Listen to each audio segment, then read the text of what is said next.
அனைவருக்குமே வணக்கம். சற்று முன் கிடைத்திருக்கக்கூடிய ஒரு மிக மிக முக்கியமான செய்தி ஒன்று வெளியாகியுள்ளது. சற்று முன் ஸ்டாலின் வீட்டில் துணை இராணுவம் குவிப்பு, இது மாதிரி பார்த்தீங்கன்னா செய்திகள் வெளியாக இருக்குது. சதுரடியாக பார்த்தீங்கன்னா திமுகவில் ஒரு மிகப்பெரிய பிரச்சனைகள் இருந்தாலுமே இப்போ 2026 ஒரு மிகப்பெரிய சட்டமன்ற தேர்தல் வரப்போகுது, ஒரு மிகப்பெரிய சவாலாக இருக்க போகுது.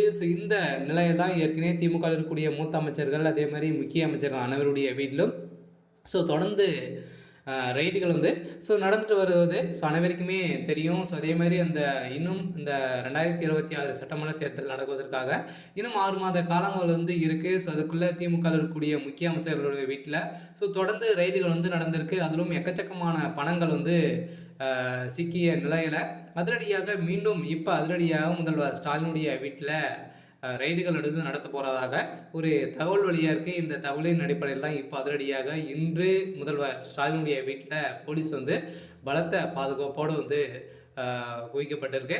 இந்த நிலையில் தான் இப்போ அதிரடியாக முதல்வர் ஸ்டாலினுடைய வீட்டில் ரைடு நடத்த போது எக்கச்சக்கமான பணங்கள் பார்த்தீங்கன்னா இதில் பெரிய பினாமியெல்லாம் இதில் சிக்க போகிறாங்க அப்படின்ற மாதிரி ஒரு தகவல் வெளியே இருக்குது.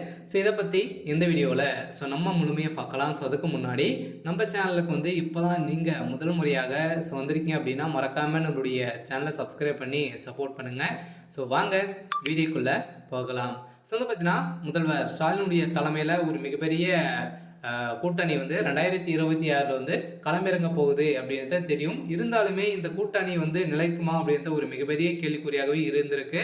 அதே மாதிரி தான் பார்த்தீங்கன்னா இப்போ தொடர்ந்து செந்தில் பாலாஜியை தொடர்ந்து நேரு அதே மாதிரி பார்த்தீங்கன்னா சேகர் பாபு தொடர்ந்து 3 பேர் பார்த்தீங்கன்னா இப்போ சமீப காலத்தில் நடந்த ரைடில் எக்கச்சக்கமான பணங்களும் அதே மாதிரி அவர்கள் செய்த ஊழல் பார்த்தீங்கன்னா ஒரு மிகப்பெரிய ஊழல் செஞ்சுருக்காங்க அப்படின்ற மாதிரி நிரூபணமாக இருக்குது. அதேமாதிரி சிஏஜி அதிகாரிகள் கொடுத்த டாக்குமெண்ட்டையும் ஆதாரத்தின் அடிப்படையில் தான் இப்போ தமிழகத்தில் ரைட்டுகள் நடந்துட்டு இருக்குது. அடுக்கடுக்காக எந்த டைமில் அமலாக்கத்துறை நடத்துவாங்க அப்படின்றத யாருக்குமே தெரியாது. சில சிபிஐ திடீர்னு களத்தில் இறங்கி முதல்வர் ஸ்டாலினுடைய வீட்டில் ரைடுக்கு சோதனை ஈடுபடலாம் அப்படின்ற மாதிரி பேச்சுவார்த்தை நடந்துட்டு வருவதாக ஒரு தகவல் வழியாக இருக்குது. இந்த நிலையில் தான் முதல்வர் ஸ்டாலினுக்கு அவர்களுக்கே தெரியாமல் அவருடைய வீட்டில் போலீஸ் குவிக்கப்பட்ட சம்பவம் பெரும் அதிர்ச்சியை ஏற்படுத்தியிருக்கு. சில திமுக இருக்கக்கூடிய முக்கிய அமைச்சர்கள்லாம் பார்த்தீங்கன்னா கதி கலைங்க போய் இருக்காங்க. திமுகவுடைய அறிவாலயத்திலேயே பார்த்தீங்கன்னா கை வச்சிருக்காங்க. சில திமுக